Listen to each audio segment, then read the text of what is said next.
we can look back in time. There are individuals who moved certain systems, who've shifted them. And obviously a famous example I mentioned, Nobel Prize winner Mohamed Yunus has done that a lot with microfinance, and there have been a lot of other celebrated social entrepreneurs, and many from South Africa as well. So some of it is driven by individuals, but also some of it is driven by large movements that don't have a name and don't have a face. Does anyone know or have read any of Paul Hawken's work? Blessed Unrest, which he describes the greatest social movement of our time does not have a face, does not have a leader, is not recognizable. But it's made up of the collective action of thousands and thousands and thousands of organizations, whether it's working on social justice and environmental issues, whether it's the Bird Watchers Society in Southern Australia, or a child orphanage in Kalichi. So you're saying the collective impact of what we're doing at the moment is probably the greatest social movement of our time. And that's not to be forgotten. The cumulative impact of what we do is significant. So these things are also driven by large movements. And obviously there are very obvious movements that we're seeing, things like the Arab Spring and online organizing, and that's all happening. I can't go into everything. And then there are organizations themselves, and this ranges from organizations like the International Network for Street Papers, that basically diffuses the big issue and a number of other street papers dealing with homelessness around the world, and also businesses like Patagonia that drive environmental issues way beyond what's expected through corporate social responsibility.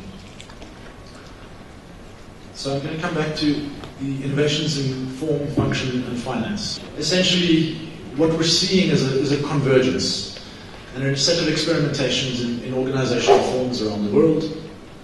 And we're seeing that in South Africa as well. So this is a South African example of basically a spectrum of organizational legal forms. Right? From the right, the traditional private company, to the left, more traditional charities and voluntary associations. And this is happening around the world. There are pressures for corporates to be more responsible, internal and external pressures, and there are pressures for charity and non-profit organizations to be more sustainable, internal and external pressures. And those are converging in the middle to a number of organizations, some experimental forms of hybrid forms. We see non-profits and for-profits merging. We see non-profits owning for-profits. We see hybrid vehicles being created for investment. And in other parts of the world, they're creating new legal forms. It's not a non-profit, it's not a for-profit. In France, they've tried something called the solidarity structure. Many of you may have heard about in the UK, community interest companies, which limits the amount of return for investors. It caps the management fees, so CEOs can't pay themselves exorbitant salaries, and they have to serve in the interest of the community, and they get preferential tenders, potentially if government is privatizing a particular service, let's say laundry for hospitals or management care or something like that. In the USA, some of the hardcore free market advocates don't like the term low profit limited liability company. They think it's a tautology.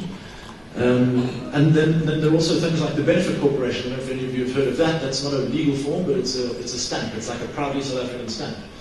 And a company can get audited and say, we're a benefit corporation because our constitution says that we reinvest so much into our own business, we reinvest so much in our society, our employees own a certain share, these are environmental standards, and they can communicate to their consumers that we're a benefit corporation. It's becoming a significant movement in the UK, and there's a particular set of investors who are now looking exclusively to invest in benefit corporations. And again, there are joint ventures that are being created between non-profits and for-profits. And there are a couple of examples here in South Africa. One is actually by the foundation that supports the centre that I run at UCT called the Bertha Centre, so it's the Bertha Foundation. It's a South African family foundation. They've created a joint venture with a non-profit organisation called the Business Place in Philly to develop a large community development, now currently called Main Street, in the old concrete factory in Philly.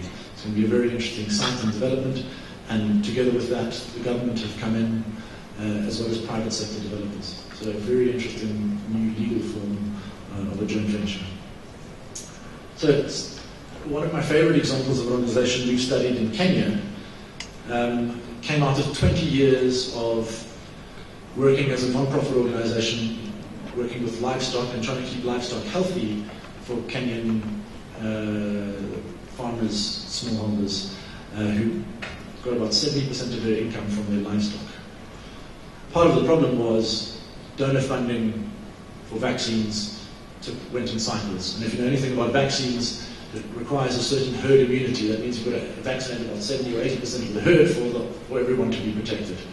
And when the donor funding dropped off and the vaccines dropped off, then animals would get sick again because they went below that threshold. So what they decided to do was start a franchise of veterinary services. And they built this as a business. They now have about 64 different franchises in 3.5 years in Kenya, providing high-quality services, high-quality vaccines. They've also got rid of the fake drug problem because they're able to buy in bulk. And this whole company is owned by the NGO.